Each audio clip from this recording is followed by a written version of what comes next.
दिल से जो बात निकलती है असर रखती है, पर नहीं मगर ताकत परवाज़ रखती है। बिस्मिल्लाहिर्रहमानिर्रहीम। पाकिस्तानी माशरा अपने इखलाक की इस कदर पस्ती पे जा रहा है। जुल्म, ज़्यादती, बदहाली, गुर्बत, बेरोज़गारी, खुद गर्जी, मुफाद परस्ती, हम अदम बर्दाश्त, किसी किस्म हम अपने माशरे में हम इंसान नहीं रहे। भेड़ों का या जानवरों का एक जुर्मट है और पाकिस्तान एक जंगल है जिसमें हम रह रहे हैं। इसमें जो जानवर ज़्यादा ताकतवर है वो कमज़ोर जानवर को के ऊपर हमला कर रहा है। मुल्क का निज़ाम इस तरह से हो चुका है।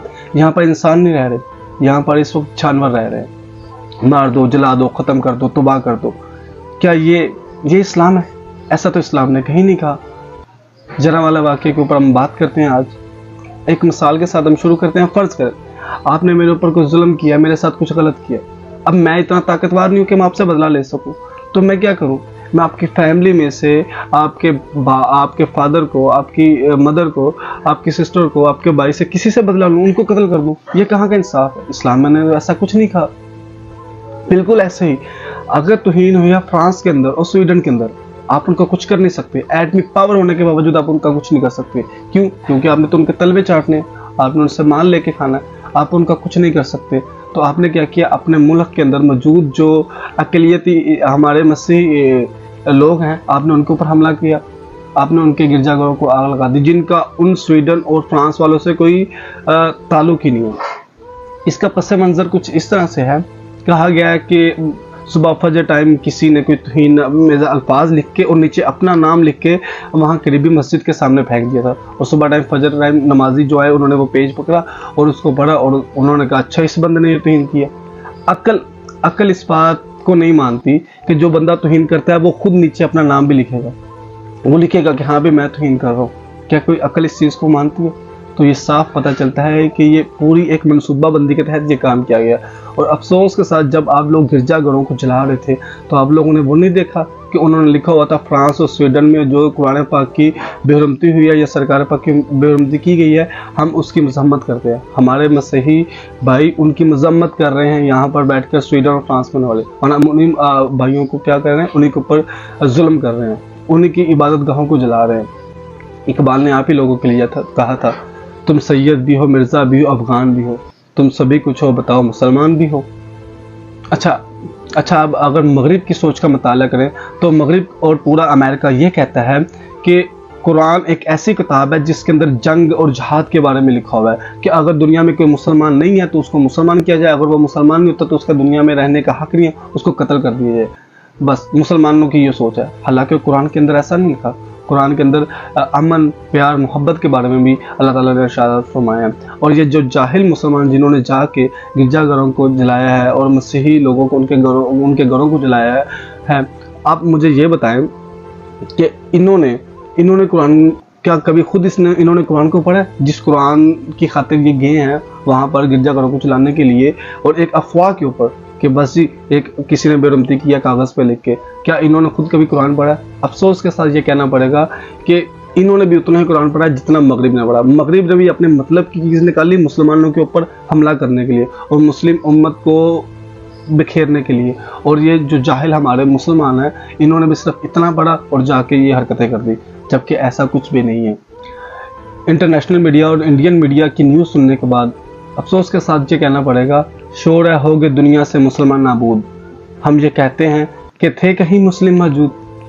अच्छा तीसरे नंबर पे कोई मुझे ये बता दे कि रियासत मदीना जो इस्लाम के नाम पर एक रियासत कायम की गई थी, उस रियासत के अंदर कितने यहूदी और ईसाई रहते थे और हिंदू काफिर रहते थे, उनमें से कितनों को कत्ल किया गया? कोई एक वाक़या कि किसी की इबादत को आग को गिराया हो? कभी भी हमें इस्लाम की तारीख में ऐसा कोई वाक़या नहीं मिलता कि रियासत मदीना के अंदर सरकार पाक के दौर में कुछ इस तरह के मामला किए गए हों। हमारे शफीक आका, हमारे प्यारे आका हज़रत मोहम्मद सल्लल्लाहु अलैहि वसल्लम का तो अपना ये फरमान है कि जंग के अंदर भी किसी औरत और बच्चों को कत्ल और बुजुर्गों को कत्ल ना किया जाए, और वो मर्द जो हथियार डाल दे उनको भी कत्ल ना किया जाए, उनको खेतों को नुकसान ना पहुँचाया जाए। उस शफीक आका का आप बदला लेने गए हैं, आपने वहाँ पर जाके उनकी इबादत गाहों को जला दिया है, उनके घरों को जला दिया है। उन्होंने बड़ी मुश्किल से रात बसर किया है दूसरे मुसलमानों के घरों में रहकर, पनाह लेकर, या इर्द गिर्द अपने रिश्तेदारों की तरफ जाकर, या उन्होंने सड़क के ऊपर, उन्होंने खेतों के अंदर जाकर खुले आसमान के नीचे अपनी रात गुजारी। वो नबी जो कि काफरों का भी ख्याल रखता है, उनके लिए भी दुआएं करता है, और तुम लोगों ने उस नबी का हुक्म मानना है या उस नबी की हुक्म अदुली की है, उस नबी के हुक्म का इनकार किया। अब मुझे आप लोग खुद बता दें कि हमने उस नबी का हुक्म मानना है या उस नबी के हुक्म की अदुली की है। मुझे ये बता दें क्या फ़र्क रह गया आप में और हिंदुओं के अंदर, क्या फ़र्क रह गया। तभी तो इकबाल ने आप लोगों के लिए कहा था, कलम में सोज नहीं, रूह में एहसास नहीं, कुछ भी प्याम में मोहम्मद का तुम्हें पास नहीं। अब बदला लेना था तुम लोगों को, लो बदला लेना आप लोगों को तो बदला ले, लेकिन किसी कमज़ोर से बदला लेना, ये कहाँ की बहादुरी है, ये कहाँ का आपके अंदर इस्लाम हुआ। अगर बदला लेना है तो जिसने ये हरकत की आप उससे जाके बदला लें, लेकिन आप उससे बदला नहीं ले सकते, वो तो बड़े ताकतवर है और आप डरपोक है, आप उन्हीं की प्रोडक्ट को यूज़ करते हैं, आप उन्हीं की चीज़ों को इस्तेमाल करते हैं, हम उनको कैसे छोड़ सकते हैं। आपकी डरपोकी की एक अलामत बताऊँ, जब फ्रांस के अंदर उन्होंने सरकारी सतह पर कार्टून चलाए और तो TLP निकली, तहरीक लब्बैक पाकिस्तान निकली, उन्होंने थोड़ा सा एहतजाज किया, उन्होंने हुकूमत के ऊपर दबाव डाला कि आप सरकार पाक की बेरहमती का बदला लें।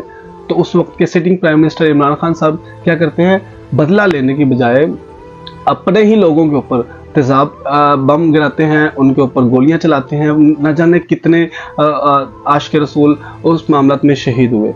फिर जब स्वीडन के अंदर तौहीन की जाती है कुरान पाक को जलाया जाता है, तब आप लोगों ने क्या किया। उस वक्त के सिटिंग प्राइम मिनिस्टर शहबाज शरीफ साहब ने फटाफट सोचा कि ये तहरीक लब्बैक कहीं निकलना है बाहर सड़कों पर, तो मैं ऐलान कर दूं।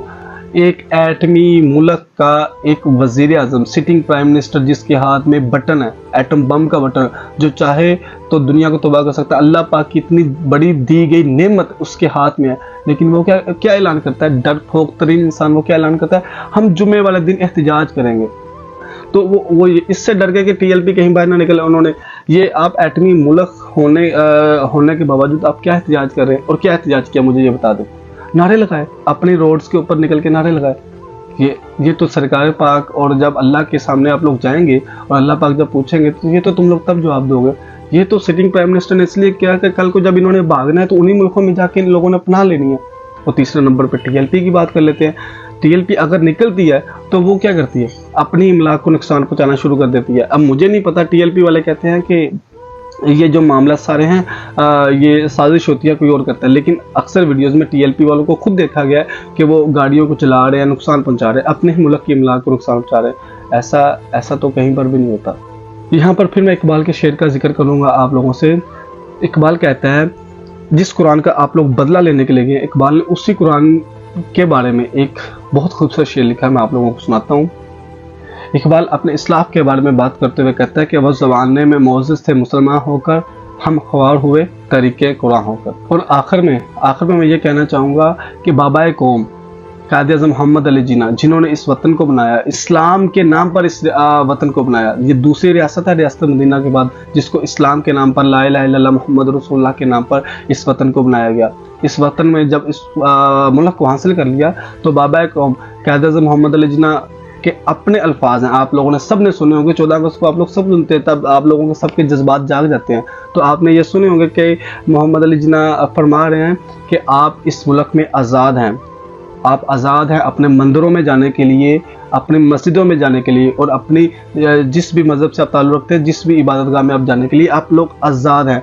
आप किसी भी मज़हब, फ़िरके, ज़ात, अक़ीदे से ताल्लुक़ रखते हैं, आप सब आज़ाद हैं। रियासत का इससे कोई ताल्लुक़ नहीं है कि आप कौन है, आप अपनी इबादत कर सकते हैं। इल्लामा मोहम्मद इकबाल बहुत दूर अंदेश थे। उन्होंने जब शिकवा जवाब शिकवा लिखा तो उन्होंने उनके जो शिकवा जवाब शिकवा के अंदर है, आज मुसलमानों के जो हाल है वो सारा कुछ उन्होंने तब बयान कर दिया था। अगर आप शिकवा जवाब शिकवा को पढ़ें तो कोई एक ऐसा शेर नहीं होगा, कोई एक ऐसी बात नहीं होगी, कोई एक ऐसा लफ्ज़ नहीं होगा जो पाकिस्तान के मौजूदा हालात से हटके हो। आज से 100 साल पहले उन्होंने जो लिख दिया, आज वो हमारे ऊपर पूरा इम्प्लीमेंट हो रहा है। इकबाल ने एक शेर कहा था, तरबियत तो आम है जोहर काबिल ही नहीं, जिससे हो आदम की तमीज़ ये वो गुल ही नहीं। इकबाल हमारे लिए क्या फरमा रहा है कि हम वो लोग ही नहीं है, हम वो मुसलमान ही नहीं है जो आदम की तमीर कर सके, यानी कि जो इंसानियत को एक आला मर्तबे पे लेके जा सके। हम वो लोग नहीं है, हम खुद गर्ज वो लोग नहीं है। हम तरबियत तो हम है, अल्लाह पाक का कुरान पाक खुला पड़ा हुआ है, लाखों उलमा इकराम यूट्यूब के ऊपर हमें समझाने के लिए बैठे हुए हैं, लेकिन क्या हम वो तरबियत हासिल करना नहीं चाहते, हम उस काबिल ही नहीं है। तो इकबाल कहते हैं तरबियत तो आम है, जोहर काबिल ही नहीं, जिससे हो तमीरे आदम ये वो गुल ही नहीं, कोई काबिल हो तो हम शान कई देते हैं, ढूंढने वालों को तो दुनिया भी नहीं देते हैं। अल्लाह हाफिज।